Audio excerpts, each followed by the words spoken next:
और अब खबरें विस्तार से। कटिहार में हर प्रत्याशी और उनके समर्थक नगर निगम चुनाव में बाजी अपने पक्ष में करने के लिए आखिरी दांव खेलने के लिए तैयार है।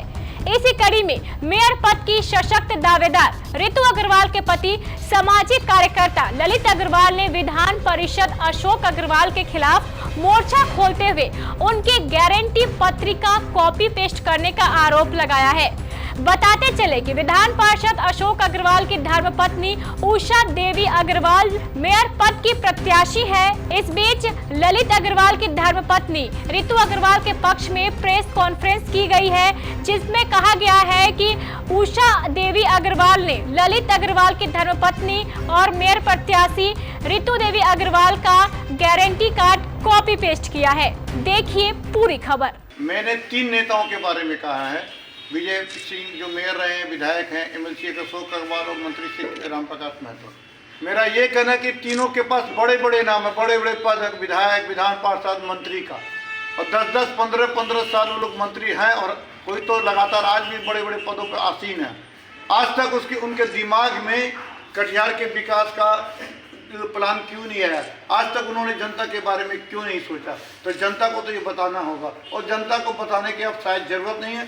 जनता बखूबी समझ रही है कि वो नेता लोग ठगने आ रहे हैं, और हम जहाँ जहाँ कंपेनिंग में जा रहे हैं लोग दिल से गली लगा रहे हैं और कह रहे हैं कि आने दीजिए, उनका पैसा भी ले लेंगे और वोट लेकिन आपको वेंच छाप में देंगे। और ये एक बात मैं क्लियर कर दूँ, ये चुनाव हमारा नहीं है, केबीसी का भी नहीं है, रितु अग्रवाल या ललित अग्रवाल का भी नहीं है। ये चुनाव जनता वर्सेस ये भ्रष्ट नेता है। आप गारंटी कार्ड और अपना उसका एक कॉपी पेस्ट बता रहे थे, क्या है उसका क्या? आप खुद देखिए, मैंने अभी दिखाया आपको कि हमने 3 महीने पहले 22 सितंबर 2022 को एक गारंटी कार्ड लॉन्च किया था, 27 गारंटी का, और लोगों को बताया था कि हम ये काम करेंगे, और हमने 2 साल के रिसर्च के बाद हर चीज का प्रोजेक्ट तैयार करके ये बनाया था। लेकिन इन हम एक नाम लेके कहेंगे, एमएलसी अशोक अग्रवाल के उम्मीदवार हैं उषा देवी अग्रवाल। एमएलसी साहब 15 साल से एमएलसी हैं, उनके पास क्या प्लान है, क्या विजन है? आज उन्होंने कल परसों उन्होंने अपना एक घोषणा पत्र जारी किया है जो राजनीतिक पार्टियां करती है, और हमारे गारंटी कार्ड को 99% कॉपी पेस्ट करके डाल दिया है। कुछ शब्दों को हेरफेर कर दिया, बाद बाकी डाल दिया। जब आपके पास कोई विजन नहीं है कि शहर का विकास कैसे करेंगे, नगर निगम कैसे होगा, काम कैसे होता है, विकास का काम कैसे होना चाहिए, तो आप कैसे दावा कर सकते हैं कि हम मेयर बन के कुछ करेंगे? सोच ही नहीं है और कल्पना ही नहीं है और कोई प्रोजेक्ट नहीं है, कोई रिसर्च नहीं है, तो सिर्फ झूठे जनता को गुमराह क्यों कर रहे हैं आप 15 साल से एमएलसी के पद पर रह के फिर विकास का काम कैसे कर रहे हैं? आप गुणवत्तापूर्ण सड़क बनाने की बात कर रहे हैं अपने घोषणा पत्र में। 15 साल से अपने एमएलसी फंड से गुणवत्तापूर्ण सड़क क्यों नहीं बनाई? क्यों आपकी सड़कें बनती है 6 महीने में टूट जाती? क्यों नहीं? क्यों आप वेस्ट मैनेजमेंट की बात करते हैं? क्यों नहीं आज तक बन पाया कटिहार में? क्यों नहीं सफाई कर्मचारी को स्थायी नौकरी नहीं पड़ पाई? तो ये गरीब जनता है, उनको गुमराह करने का काम क्यों कर रहे हैं? तो आप कैसे दावा कर सकते हैं कि हम मेयर बन के कुछ करेंगे? सोच ही नहीं है और कल्पना ही नहीं है और कोई प्रोजेक्ट नहीं है, कोई रिसर्च नहीं है, तो सिर्फ झूठे जनता को गुमराह क्यों कर रहे हैं आप 15 साल से एमएलसी के पद पर रह के फिर विकास का काम कैसे कर रहे हैं? आप गुणवत्तापूर्ण सड़क बनाने की बात कर रहे हैं अपने घोषणा पत्र में। 15 साल से अपने एमएलसी फंड से गुणवत्तापूर्ण सड़क क्यों नहीं बनाई? क्यों आपकी सड़कें बनती है 6 महीने में टूट जाती? क्यों नहीं? क्यों आप वेस्ट मैनेजमेंट की बात करते हैं? क्यों नहीं आज तक बन पाया कटिहार में? क्यों नहीं सफाई कर्मचारी को स्थायी नौकरी नहीं पड़ पाई? तो ये गरीब जनता है, उनको गुमराह करने का काम क्यों कर रहे हैं? ये गुमराह करना भी जनता को सबसे बड़ा गुनाह है, और मैं ये कर रहा हूँ कि कॉपी पेस्ट करके उन्होंने जनता को गुमराह करने की कोशिश की है। लेकिन मैं जानता हूँ हमारी जनता दिल से बहुत मजबूत है, बहुत समझदार है, जागरूक है। इस बार किसी भी नेता के बहकावे में नहीं आने वाली है, और वो आगामी 28 दिसंबर को सिर्फ और सिर्फ अपने चुनाव चिन्ह रितु अग्रवाल के चुनाव चिन्ह वेन छाप 13वें बटन पर का बटन दबाने वाले। एक बात अभी बता रहे थे कि जब लोग द्वार द्वार तक जा रहे थे, लोग बता रहे थे कि पैसा उनका ले लेंगे लेकिन वोट आगे, तो क्या ये चुनाव में भी पैसा बट रहा है? इस तरह की बात आई है कहीं?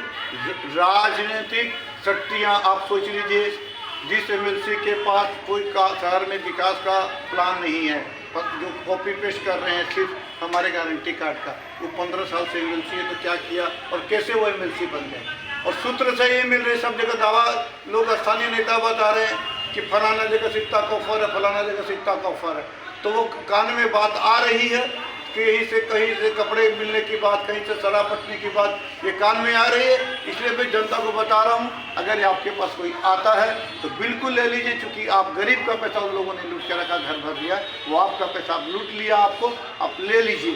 तो जनता भी समझ रही है कि लेना है पैसा उसी का और वोट देना है अपने चुनाव चिन्ह भेन साहब को। और आपको 30 दिसंबर को पता चल जाएगा भेन साहब का चुनाव चिन्ह कम से कम 25,000 वोट से जीतेगा, ये मेरा दावा है। सर आखिरी सवाल है, क्या लगता है कटिहार का चुनाव का मुद्दा क्या है? आप भी घर घर करके जाति धर्म का कार्ड चलेगा, पैसा का कार्ड चलेगा, क्या लगता है? कोई कार्ड नहीं चलेगा, सिर्फ जनता का कार्ड चलेगा, सिर्फ और सिर्फ जनता का कार्ड चलेगा। जनता अपना कार्ड चलाएगी इस बार। नेताओं का जाति धर्म का नौटंकी और पैसे की नौटंकी इस बार कहीं नहीं, धरती को छू भी नहीं जाएगी। शराबबंदी वाले जिले में आप शराब बंटने की बात बता रहे हैं, क्या करें?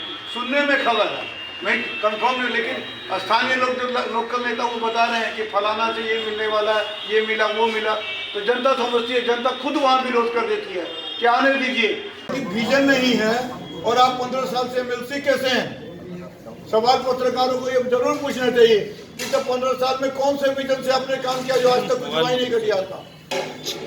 ये विजन तो रितु अग्रवाल का है, केबीसी प्रत्याशी, मेयर प्रत्याशी रितु अग्रवाल का है, केबीसी परिवार का विजन है।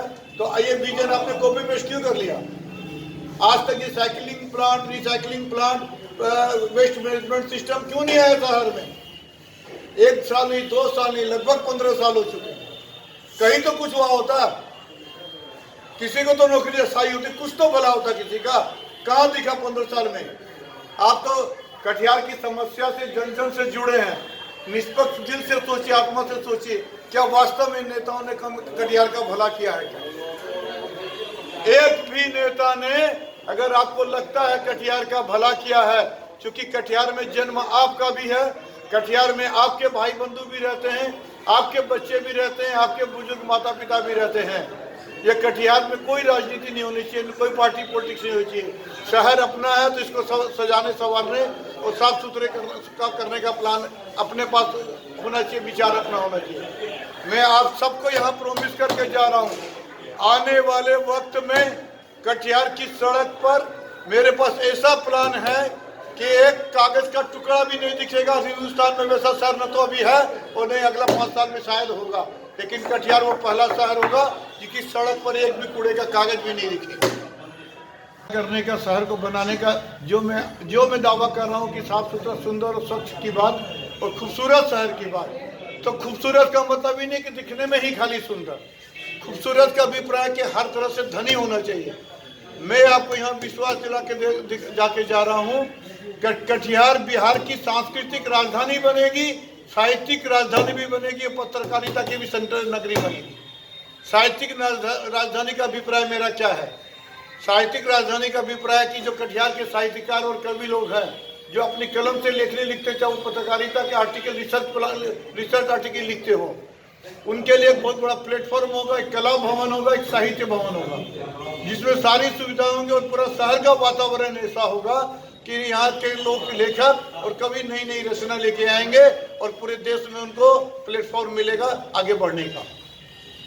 कला भवन का अभिप्राय ये है, सांस्कृतिक राजधानी का अभिप्राय मेरा ये है कि यहाँ कला से जुड़े जितने भी कलाकार हैं, चाहे वो गायक हों, संगीतज्ञ हों, चित्रकारी करने वाले हों या हस्तकर्मी कलाकार हों, उसके लिए कला भवन होगा, वो भी सारी सुविधाओं से युक्त, जिससे उनको गाने से लेके डांस का